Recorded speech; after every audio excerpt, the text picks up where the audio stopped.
ओम श्री गुरुवे नमः। हम आचार्य रजनीश के बचपन के विषय में कुछ जानने का प्रयत्न कर रहे हैं। जब उनकी नाना की मृत्यु हुई थी और वो अपने नाना के बारे में बता रहे थे।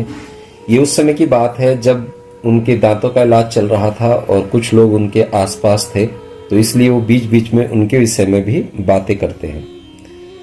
ठीक है, मेरा यह ठीक है कहना कुछ उदासी से भरा हुआ है, क्योंकि आंसू उदास है और इस नोएज आर्क के सदस्य इतने कम हैं कि एक व्यक्ति का उदास होना सारे वातावरण को बदलने के लिए काफी है। वह उदास है क्योंकि उसका प्रेमी चला गया है और शायद वह वापस न आए। तुम्हें याद है, कुछ दिन पहले मैंने उससे पूछा था, आंसू तुम्हारा प्रेमी कहाँ है? और उसने कितनी खुशी से कहा था, वह जल्दी ही यहाँ होगा। उस समय शायद उसने सोचा भी न हो कि मैंने क्यों पूछा। मैं बिना किसी उद्देश्य के किसी से कुछ नहीं पूछता। उस समय शायद वह तुम्हें साफ न हो, लेकिन उद्देश्य हमेशा होता है। मेरी सारी बेतुकी बातों के पीछे कोई कारण होता है। मेरे समस्त पागलपन के पीछे एक गहराई समझदारी होती है। मैंने उससे इसलिए पूछा था क्योंकि मुझे मालूम था कि वह जल्दी ही उदास होगी। खुश हो जाओ, चिंता मत करो। मैं तुम्हारे प्रेमी को तुमसे ज्यादा अच्छी तरह से जानता हूँ। वह आएगा, मैं इंतजाम कर दूंगा। लेकिन इस छोटे से नोएज आर्क में उदास मत हो। अरे, तुम हंस रही हो, यह अच्छा है। और अपने प्रेमी से कुछ समय के लिए अलग होना हमेशा अच्छा होता है। इससे तुम्हारे भीतर गहराई आती है और अपने प्रेमी से मिलने की उत्कंठा गहरी होती है। इससे पुराने लड़ाई झगड़े और दूसरी सब वे बेवकूफियां हो रही थीं जिन्हें तुम भूल जाती हो। अचानक केवल सुंदर बातें याद रह जाती हैं। थोड़ा सा विचोह नए हनीमून ले आता है। तो अब हनीमून का इंतजार करो। मेरे शिष्य मेरे पास आने का उपाय हमेशा खोज ही लेंगे। वह मुझ तक पहुंचने का मार्ग खोज ही लेंगे। लेकिन दुर्भाग्य से उदास सैड शब्द मुझे फिर से उस जर्मन आदमी एकिम सैड की याद दिलाता है। हे भगवान, उसके बारे में तो मैं अपने जीवन में फिर कभी कुछ कहने वाला नहीं था और वह फिर आ गया, सिर्फ तुम्हारी उदासी के कारण। देखो तुमने क्या किया। तो कभी उदास मत होना, नहीं तो ये लोग घुस सकते हैं। मैं यह जानने की कोशिश कर रहा था कि उसको मुझ में ऐसा क्या गलत दिखाई दिया कि उसके आधार पर वह कह रहा है कि एनलाइटेड नहीं हूं। नहीं कि मैं एनलाइटेड हूं, सिर्फ उसे ऐसा क्यों लगता है कि मैं एनलाइटेड नहीं हूं और उसे ऐसा क्यों लगता है कि मैं केवल इल्यूमिनेटेड हूं। उत्सुकतावश मैं यह देखना चाहता था कि उसने क्यों इस तरह का निष्कर्ष निकाला, और जो मुझे मालूम हुआ वह सचमुच हंसने जैसा है। मैं एल्यूमेटेड हूं ऐसा मानने का उसका कारण यह है कि मैं जो कह रहा हूं वह निश्चित ही समस्त मानवता के लिए बहुत महत्वपूर्ण है। लेकिन मैं एनलाइटेड नहीं हूं ऐसा मानने का उसका कारण है मेरे बोलने का ढंग, जिस ढंग से मैं बोलता हूं। यह जानकर मैं बहुत हंसा। मैं बहुत कम हंसता हूं और वह भी अपने बाथरूम में ही। केवल दर्पण जानता है यह, और दर्पण की यह विशेषता है कि वह कुछ भी याद नहीं रखता। मैं हंसा क्योंकि ऐसा जैसे कि वह व्यक्ति अनेक एनलाइटेड लोगों से मिल चुका है, अनेक एनलाइटेड लोगों को जानता है, और मेरे बोलने का ढंग इसे उन लोगों जैसा नहीं लगता। मैं इसके लिए एक अमेरिकन शब्द का उपयोग करना चाहता हूं। यह सन ऑफ ए विच सिर्फ जड़ बुद्धि है। मैं पूरे अधिकार से, निश्चित ही अपने पूरे अधिकार से कहता हूं कि बोधि धर्म को अगर वह अभिव्यक्ति मालूम होती तो वह चीन के सम्राट वू से जरूर कहता, यू सन ऑफ ए विच, जहन्नुम में जाओ और मुझे अकेला छोड़ दो। लेकिन उन दिनों यह अमेरिकन अभिव्यक्ति थी ही नहीं। नहीं कि अमेरिका नहीं था, यह तो यूरोपियन मान्यता है कि कोलंबस ने अमेरिका की खोज की। बकवास। कई बार इसे खोजा जा चुका है, लेकिन हमेशा इसे दबा दिया गया। क्या मैं तुम्हें याद दिलाऊं कि मास्किको शब्द संस्कृत के माक्षिक शब्द से आता है और मैक्सिको में ऐसे हजारों प्रमाण मिलते हैं जिससे सिद्ध होता है कि जीसस क्राइस्ट से बहुत पहले वहां पर हिंदू धर्म प्रचलित था। कोलंबस तो बहुत बाद में आया। सच तो यह है कि अमेरिका, विशेषकर दक्षिण अमेरिका, एक ऐसा महाद्वीप का हिस्सा था जिसमें अफ्रीका भी सम्मिलित था। भारत ठीक मध्य में था, अफ्रीका नीचे था और अमेरिका ऊपर था। वे एक ऊपर से उथले सागर से विभक्त थे। तुम उसे पैदल चलकर पार कर सकते थे। पुराने भारतीय शास्त्रों में इसके उल्लेख हैं। वे कहते हैं कि लोग एशिया से अमेरिका पैदल ही चले जाते थे। यहाँ तक कि शादियां भी होती हैं। कृष्ण के कुछ प्रमुख शिष्य और महाभारत के प्रसिद्ध योद्धा अर्जुन ने मैक्सिको की एक लड़की से शादी की थी। निश्चित ही वे मैक्सिको को मछिका कहते थे, लेकिन इसका वर्णन बिल्कुल मैक्सिको जैसा ही है। मैक्सिको में हिंदुओं के देवता गणेश की मूर्तियां हैं। इंग्लैंड में गणेश की मूर्तियों का मिलना असंभव है। कहीं भी मिलना असंभव है, जब तक कि वह देश हिंदू धर्म के संपर्क में न आया हो, जैसे सुमात्रा, बाली और मैक्सिको में संभव है, लेकिन और कहीं नहीं, जब तक वहां हिंदू धर्म न रहा हो। मैक्सिको के कुछ मंदिरों में तो प्राचीन संस्कृत में लिखे शिलालेख भी हैं। मैं तो यह कुछ उल्लेख कर रहा हूं।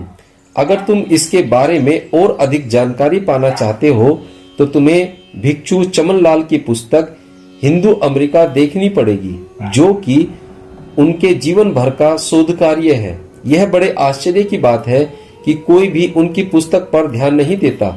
ईसाई तो निश्चित ही ध्यान नहीं दे सकते, लेकिन प्रतिभाशाली लोगों को कोई पूर्वाग्रह नहीं होना चाहिए। यह जर्मन व्यक्ति और उसका साथी डच मनोवैज्ञानिक, जिन्होंने लिखा है कि मैं एनलाइटेड हूं लेकिन एल्यूमेटेड नहीं हूं, और कि मैं एल्यूमेटेड हूं लेकिन एनलाइटेड नहीं, इन दोनों को आपस में विचार विमर्श के लिए मिलना चाहिए और वे जिस निष्कर्ष पर पहुंचे वह मुझे बता देना चाहिए, क्योंकि मैं दोनों नहीं हूं। वे शब्दों में इतने उलझे हुए हैं, एल्यूमिनेशन या एनलाइटमेंट, और इन दोनों व्यक्तियों द्वारा बिल्कुल विपरीत निष्कर्षों पर पहुंचने के लिए एक से कारण उपयोग किए गए हैं। डच आदमी ने अपनी पुस्तक जर्मन से कुछ समय पहले लिखी। ऐसा लगता है कि जर्मन ने इस विषय को डच आदमी से चुराया, लेकिन प्रोफेसर तो ऐसा कहते ही हैं। वे एक दूसरे से विचार और तर्क चुराते रहते हैं। बिल्कुल वही तर्क कि मैं एनलाइटेड व्यक्ति की तरह नहीं बोलता या एल्यूमेटेड व्यक्ति की तरह नहीं बोलता, लेकिन एनलाइटेड या एल्यूमेटेड व्यक्ति को कैसे बोलना चाहिए, इसका निर्णय करने वाले ये कौन हैं? क्या इन्होंने बोधि धर्म को जाना है? क्या इन्होंने उसके चित्र को देखा है? ये तो तुरंत इस नतीजे पर पहुंच जाएंगे कि एनसाइटेड या एल्यूमेटेड व्यक्ति ऐसा दिखाई नहीं दे सकता। वह बहुत ही डरावना दिखता है। उसकी आंखें जंगली शेर जैसी हैं और वह जिस तरह से तुम्हारी तरफ देखता है उससे लगता है मानो अभी वह चित्र में से कूदेगा और तुमको तुरंत मार डालेगा। ऐसा वह था।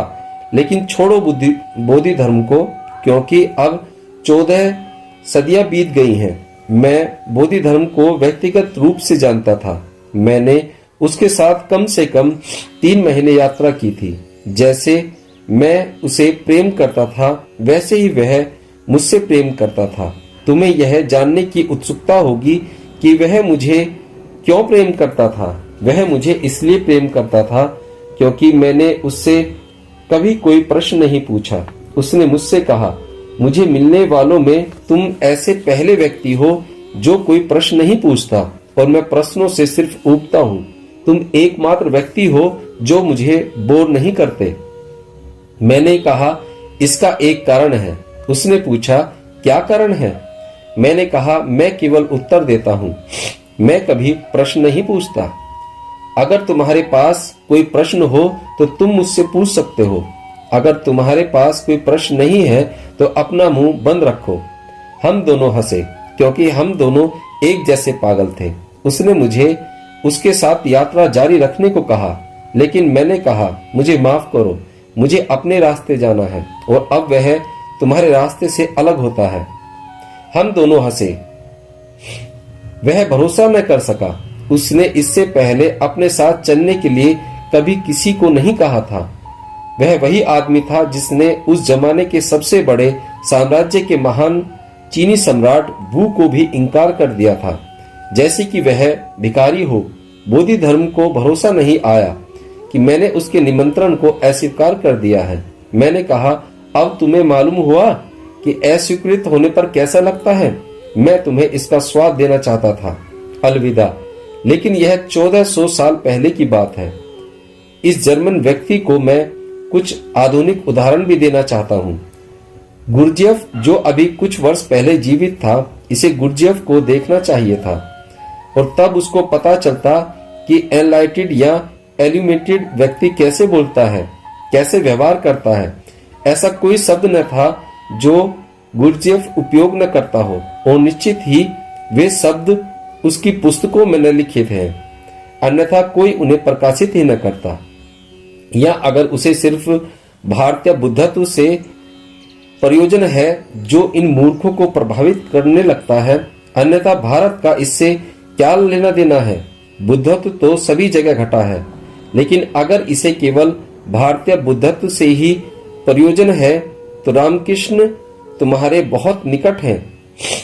उनके शब्दों को भी जो का त्यों प्रस्तुत नहीं किया गया, क्योंकि वे निरे देहाती थे और देहाती भाषा का ही उपयोग करते थे। लोगों के अनुसार जिन शब्दों का प्रयोग समाधिस्थ व्यक्ति को नहीं करना चाहिए, वे सब निकाल दिए गए हैं। मैंने बंगाल में घूम घूम कर ऐसे लोगों से पूछा है जो अभी भी जीवित हैं कि रामकृष्ण कैसे बोलते थे। उन सब ने बताया कि वे भयंकर थे। वे ऐसे शब्द बोलते थे जैसे आदमी को बोलने चाहिए, सीधे साफ, बिना किसी भय के, बिना किसी लाग लपेट के। मैंने हमेशा जैसा मुझे पसंद है वैसा बोला है। मैं किसी का गुलाम नहीं हूँ और मुझे इस बात की फिक्र नहीं है कि ये मूड मेरे बारे में क्या सोचते हैं। यह उन पर निर्भर है कि वे क्या सोच सकते हैं कि मैं एनलाइटेड हूँ। वे सोच सकते हैं कि मैं एल्यूमेटेड हूँ। वे सोच सकते हैं कि मैं अज्ञानी हूँ। वे जो चाहे सोच सकते हैं, वह उनकी मर्जी। कागज उपलब्ध है, स्याही उपलब्ध है, वे जो चाहे लिख सकते हैं। मैं क्यों फिक्र करूं? यूं ही आंसू क्योंकि तुम उदास थी, तुम इस मूड को ले आई।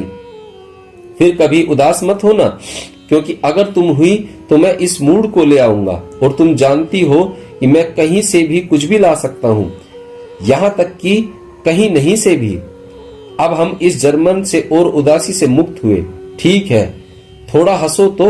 अच्छा, हाँ, मैं समझ सकता हूँ कि अगर तुम उदासी में हंसो तो वह थोड़ा अलग होता है, लेकिन यह स्वाभाविक है।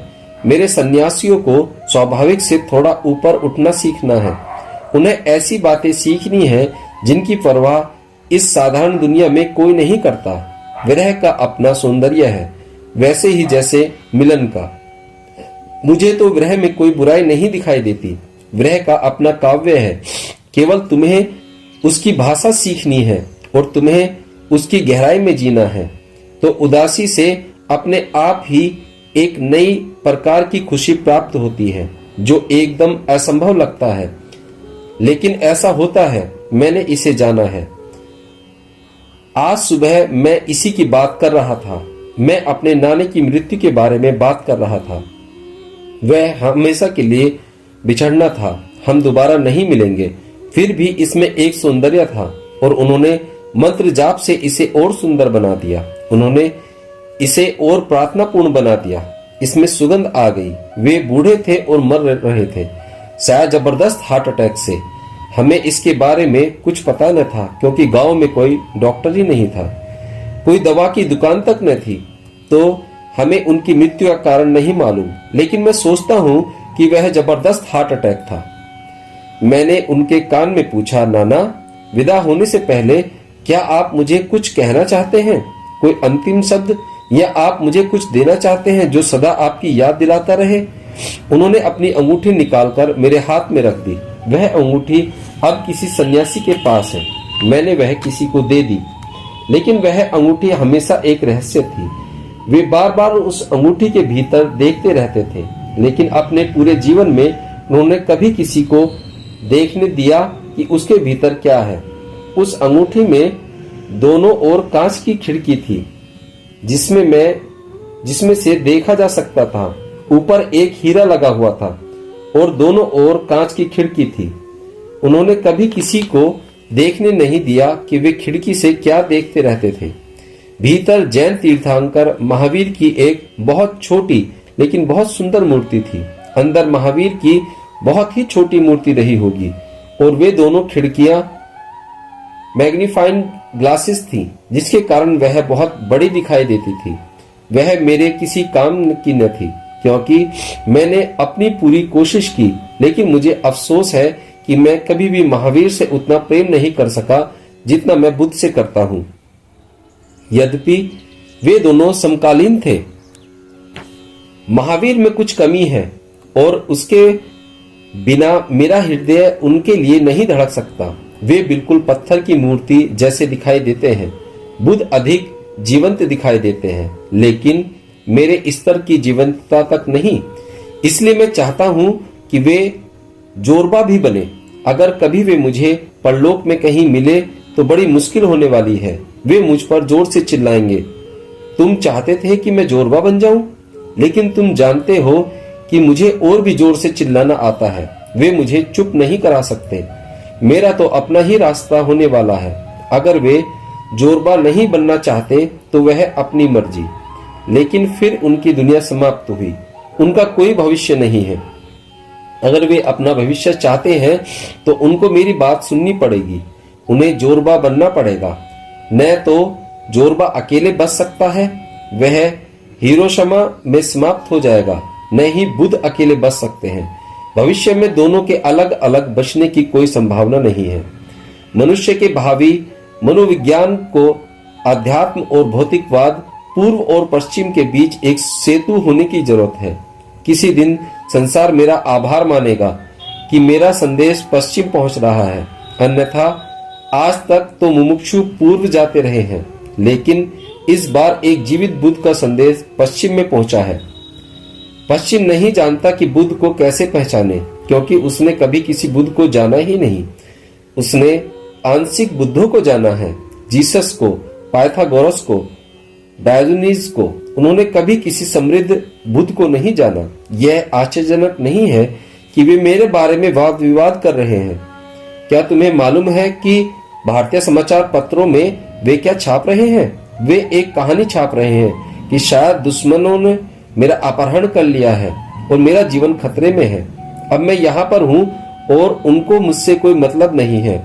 भारत सड़ा गला देश है। लगभग 2000 वर्षों में यह सड़गल गया है। दुर्गंध आती है इससे। भारतीय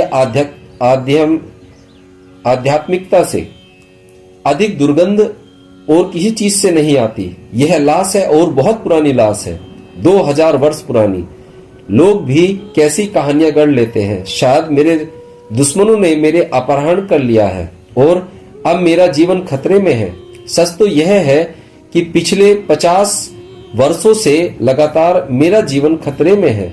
यह चमत्कार ही है कि मैं अभी भी जीवित हूँ और अब वे मेरी रक्षा करना चाहते हैं। अजीब लोग हैं सारी दुनिया में, लेकिन मनुष्य का भविष्य इन अजीब लोगों के हाथ में नहीं है, वरन एक बिल्कुल नए प्रकार के मनुष्य के हाथ में है।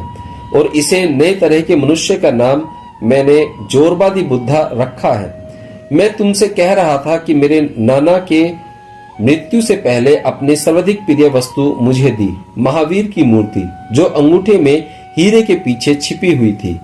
आंखों में आंसू भरकर उन्होंने कहा, तुम्हें देने के लिए मेरे पास और कुछ नहीं है, क्योंकि जो कुछ भी मेरे पास है उससे भी ऐसे ही छीन लिया जाएगा जैसे तुमसे छीन लिया गया है। जिसने स्वयं को जाना है उसके प्रति अपना प्रेम ही मैं तुम्हें दे सकता हूँ। यद्यपि मैंने उनकी अंगूठी अपने पास नहीं रखी, फिर भी मैंने उनकी इच्छा को पूरा कर दिया है। मैंने उस एक को जाना है और मैंने उसे अपने भीतर जाना है। एक अंगूठी में होने से क्या फर्क पड़ता है? लेकिन बेचारे वृद्ध आदमी, उन्होंने अपने गुरु महावीर को प्रेम किया और उन्होंने अपना प्रेम मुझे दे दिया। अपने गुरु के प्रति और मेरे प्रति उनके प्रेम का मैं आदर करता हूँ। नाना के होठों पर अंतिम शब्द थे, चिंता मत करो क्योंकि मैं मर नहीं रहा हूँ। हम सबने इंतजार किया कि शायद वे कुछ और कहेंगे, लेकिन ये अंतिम शब्द थे। उनकी आंखें बंद हुई और वे नहीं रहे। अभी भी मुझे वह मौन याद है। बैलगाड़ी एक नदी के पाट में से गुजर रही थी। मुझे सब विस्तार से याद है। मैं कुछ नहीं बोला क्योंकि मैं अपनी नानी को परेशान नहीं करना चाहता था। वे कुछ न बोली। कुछ क्षण बीते, फिर मुझे उनकी कुछ चिंता हुई और मैंने कहा, कुछ बोलो, इतनी चुप मत रहो, यह असहनीय है। क्या तुम भरोसा कर सकते हो? उन्होंने एक गीत गाया, ऐसे मैंने सीखा कि मृत्यु का उत्सव मनाना चाहिए। उन्होंने वही गीत गाया जो उन्होंने उस समय गाया था जब उनको मेरे नाना से पहली बार प्रेम हुआ था। यह भी उल्लेखनीय है कि 90 वर्ष पहले भारत में नानी में प्रेम करने का साहस था। वे 24 साल की उम्र तक अविवाहित रहीं। यह विरली बात थी। एक बार मैंने उनसे पूछा कि क्या आप इतनी उम्र तक अविवाहित क्यों रहीं? वे इतनी सुंदर थीं। मैंने मजाक में उनसे कहा कि छतरपुर वह राज्य जहां खजुराहो है, छतरपुर का राजा भी शायद आपके प्रेम में पड़ गया होता।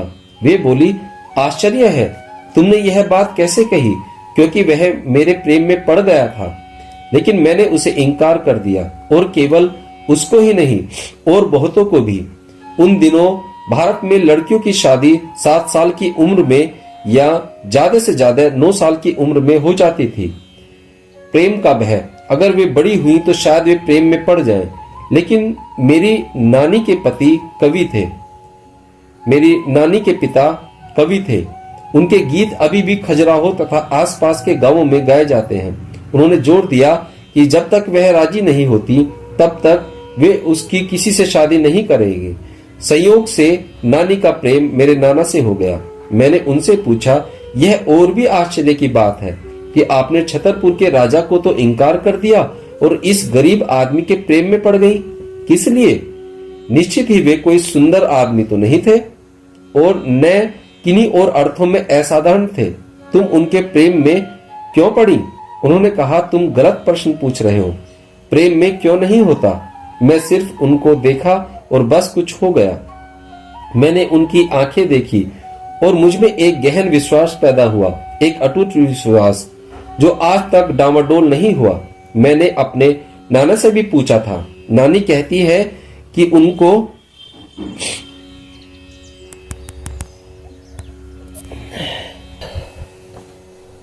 मैंने अपने नाना से भी पूछा था।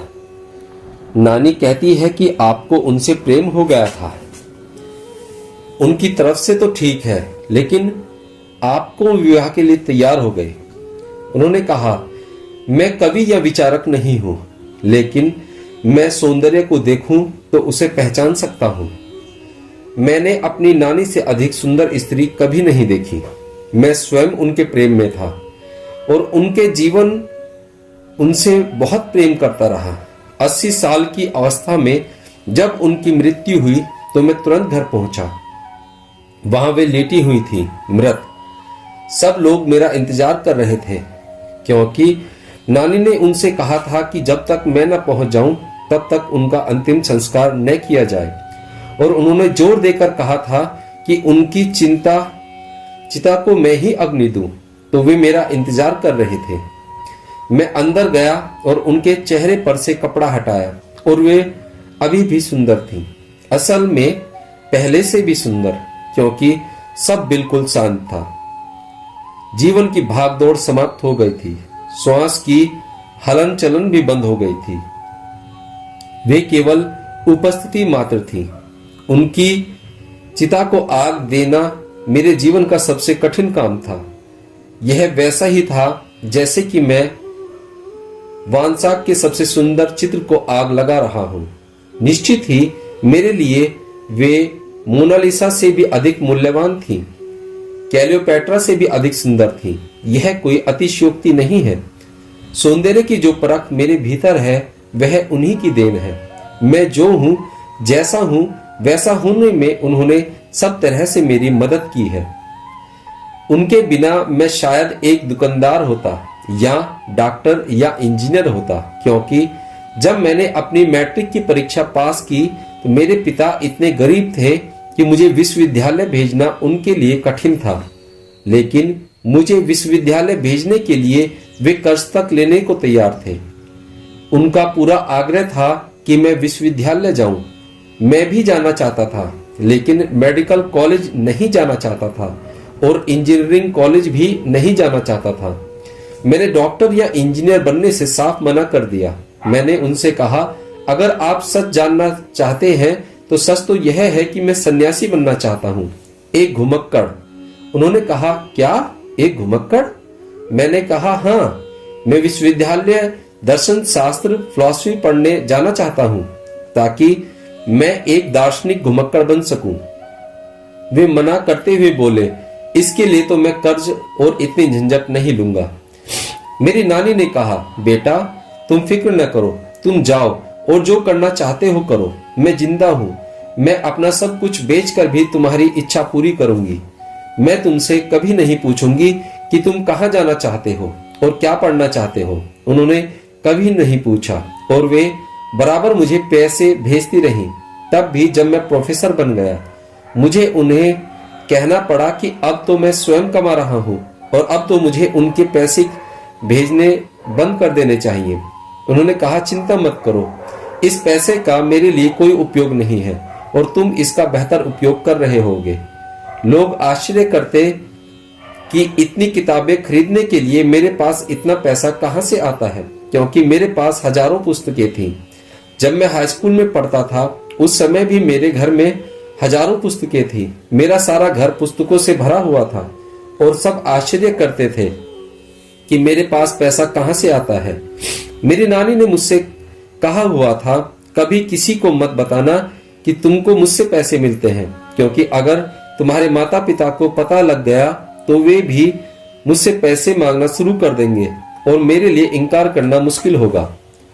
वे मुझे बराबर पैसे देते रहीं। तुम्हें जानकर आश्चर्य होगा कि जिस महीने उनकी मृत्यु हुई उस महीने भी उन्होंने हमेशा की तरह मुझे पैसे भेजे।